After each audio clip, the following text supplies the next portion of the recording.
All right, what we want to do today is we want to show you our air dry fillers. We have several different types for different purposes, and we want to go over those so that you understand which product does what. Sometimes you might want a product that is clear. Either you want to add pigment to it, you're doing an aniline, something like that. So we have three products that they dry clear. You can also add pigment to them. That would be our leather gel, our leather cream, LC1, and our leather paste, LC2. These three products all dry clear.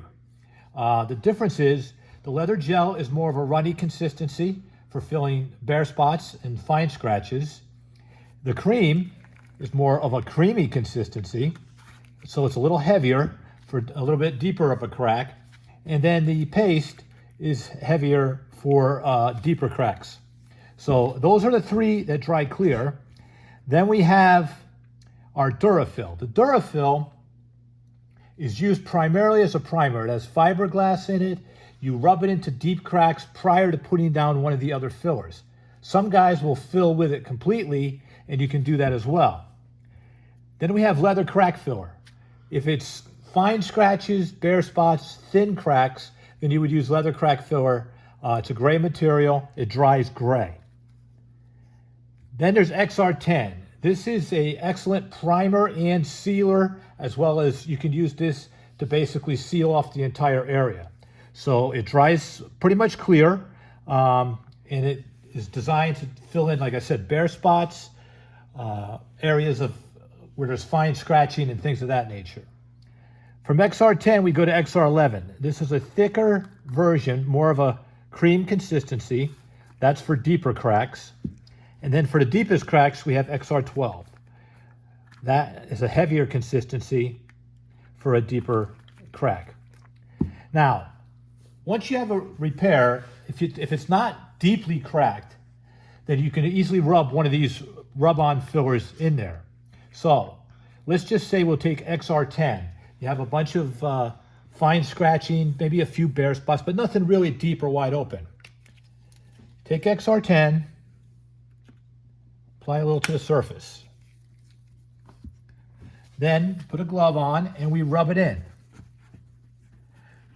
Okay, we just rub it all over the surface, try to keep it as smooth as we can get it, working it into any cracks or fine scratch areas. Now we can do this on the entire bolster. So it's just rubbed in, and then we drag with our fingers to keep it smooth. We don't want any bumps or lumps. We're just trying to work it into the surface. Once we get to that point, this will fill and seal up any scratches in the surface or bare spots. Take a heat gun. In this case, we use the mini heat gun, and then we can dry that. On its own in the summer day, it'll dry pretty quickly. It has excellent adhesion, sandability, flexibility. So it's an excellent product for basically sealing up a bolster really fast and then allowing it to dry. And then you can take some sandpaper, like a 600 grit sandpaper or 400 grit sandpaper, once it's dry, and then you can come over it. This is to level out the area, seal it all up, get it ready for color. So that would be XR10. Now we're ready for color or texture, whatever the next step we're going to use. So the leather gel would work the same way. The leather crack filler would work the same way. And the Durafill would all work the same way. Now, let's just say we had a deeper crack. At that point, we're going to go to, say, the XR11. Take a palette knife at this point, and we're going to fill in, let's see, wherever those cracks might be. And we're going to drag it smooth. We want thin layers. You always want thin layers. You don't want globs or spots, thin layers. Now, once the layers are laid down, again, we can take our heat gun and we can dry that. It'll dry pretty good with a heat gun. Once that's dry, we then take our sandpaper and we lightly sand that. What we're trying to do is fill it up in thin layers, because if you bake it too thick, it's not going to dry properly. It's going to roll. It's not going to be cured correctly. The thin layers will dry very fast, and then you can sand on it. Now, if you need to, you put another layer on. Let's say the crack was a little deeper than we thought. We used the XR11. Now we can go to the XR12. So much heavier consistency. But again, we're going to do it in the same way. We're going to apply thin layers of the XR12. And as you can see, it starts to fill each layer, okay? Then again, we're going to take the heat gun. We'll heat it up. With this new mini heat gun, it really concentrates the heat very, very nicely. Become my new favorite tool to do this type of repair work. It's not bulky and in the way, and we can get the job done quickly. So you let that cool, because this heat gun, believe it or not, puts out 850 degrees. It gets pretty hot. So we want to let it cool a little bit before we start to sand it. But now it's basically dry, and then we can sand on it. Now, if we've done thin layers like we should be doing, then you're not going to end up with ridges. If you're globbing too much on there, you end up with these high ridges. Then you got to try to sand those down and fill them in. Now, if you want to keep the repair, you need to keep the repairs pretty much level. You don't want to get those ridges, because that's just going to take you more time.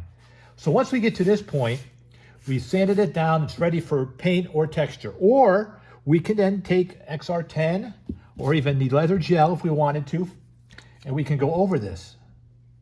Now the leather gel can be also rubbed in, seal up the area, and give you a smooth surface. That's what we're looking for. We're looking for basically a smooth surface. We're trying to fill the cracks, fill the scratches, and smooth everything out. Don't be afraid to rub it in.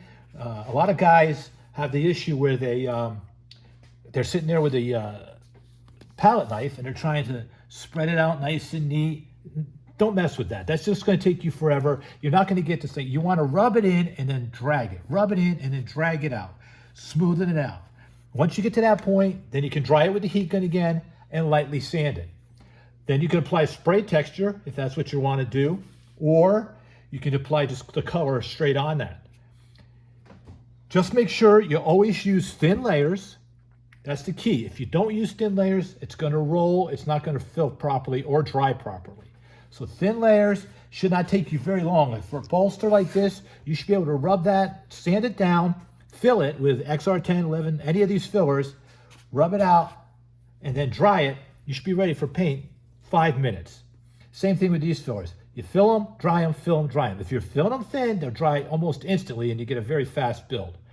So that's the way that we use our air dry fillers to make repairs.